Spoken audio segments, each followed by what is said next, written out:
అందరికీ నమస్కారం. నేను మీ నాగార్జున రెడ్డి. రాష్ట్ర ప్రభుత్వం ఇటీవల 22A కింద ఉన్నటువంటి భూములను తొలగిస్తూ జీవోలు విడుదల చేశామని చెప్పి గొప్పలు చెప్పుకోవడం జరిగింది. వాస్తవంగా 444 జీవో, 445 జీవో. ఈ జీవోల ప్రకారం చూస్తే కేవలము గైడ్లైన్స్ లో జీవో మాత్రం వచ్చిందే కానీ ఆ గైడ్లైన్స్ క్లారిటీ లేదు.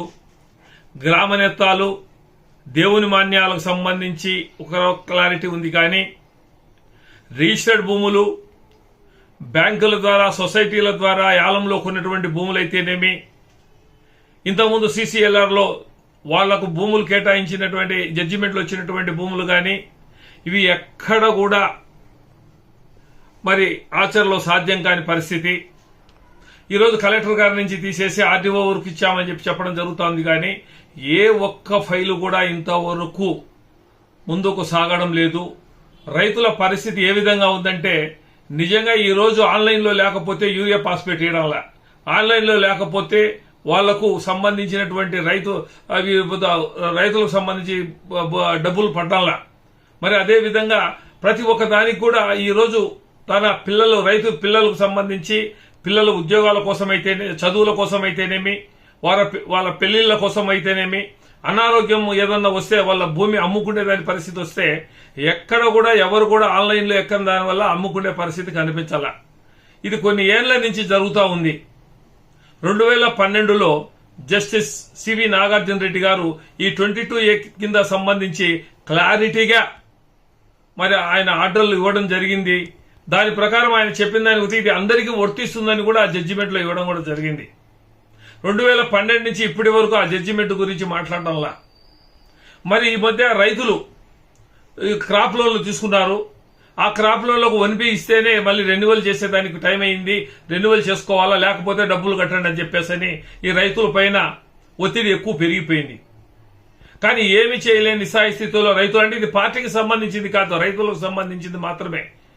కాబట్టి నిజంగా గ్రౌండ్ లెవెల్లో ఇది వాస్తవంగా మేము చెప్తున్నాం. గ్రౌండ్ లెవెల్లో రైతులు చాలా ఇబ్బందులు పడుతున్నారు. అమ్ముకునేదానికి లేదు, మరి అదే విధంగా లోన్ తీసుకునేదానికి లేదు, లోన్ రెన్యువల్ చేసుకునేదానికి లేదు. ఏదన్నా చేసుకోవాలన్నా కూడా రైతు పరిస్థితి చాలా దారుణంగా ఉంది.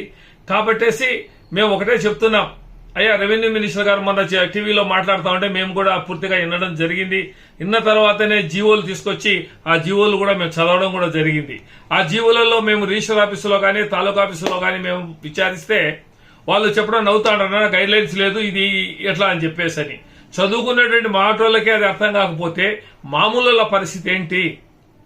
కాబట్టి కొన్ని మండలాల్లో గ్రామాలే లేవు, 1B రావడంలా, బీకోటూరు మండలంలో రావడంలా, కాశీనాయన మండలంలో కొంత రావడంలా, పూర్వమామిల మండలంలో కొంత భాగం రావడంలా. ఇట్లా గతంలో ఆన్లైన్లో ఉన్నటువంటి తీసివేయడం కాదు, ఇప్పుడు కొత్తగా ఆన్లైన్లో ఎక్కించేదానికి కూడా కుదరడంలా. సొసైటీ బ్యాంకులో వాళ్ళ యాలంలో కొన్నారు, వారి పేరుతో హైకోర్టు కూడా ఇచ్చింది, దాని మీద ఉంటే దాన్ని తీసివేయడం జరిగింది. మళ్ళీ ఇట్లా చూస్తూ ఉంటే వాస్తవంగా కింది స్థాయి నుంచి ఈ రెవెన్యూ వ్యవస్థలో ఇది ప్రక్షాళన జరగాల. లేకపోతే రైతు అనేవాడు ఆఫీసుల చుట్టూ తిరుగుతూ వాళ్ళ కాలయాపన జరగడమే తప్ప, కాళ్ళు అరగడం తప్ప ఈ పనులు ఎవరి కూడా ఏళ్ల తరబడి మేము తిరుగుతున్నాం, మా పనులు కాదని వాపోతం జరుగుతూ ఉంది. కాబట్టి ఇది రాజకీయాలకు సంబంధించిన విషయం కాదు. ఈ ప్రభుత్వం ఇప్పటికైనా కళ్ళు తెరిచి, అయ్యా నువ్వు ఇచ్చిన జీవోలో క్లారిటీ ఇవ్వండి. గ్రామ నేతాలు, దేవస్థానం భూములు, వక్స్ భూములు కాదు, వీళ్లకు సంబంధించినటువంటి ప్రభుత్వ భూములు ఇంతకుముందు 20 ఏళ్ల క్రితం నుంచి 30 ఏళ్ల నుంచి సాగు చేసుకుంటూ వాళ్ళ అనుభవం కింద వాళ్ళకు అయినాయి. అదేవిధంగా వాళ్ళు రిజిస్టర్ చేసి కొనుక్కునేటి.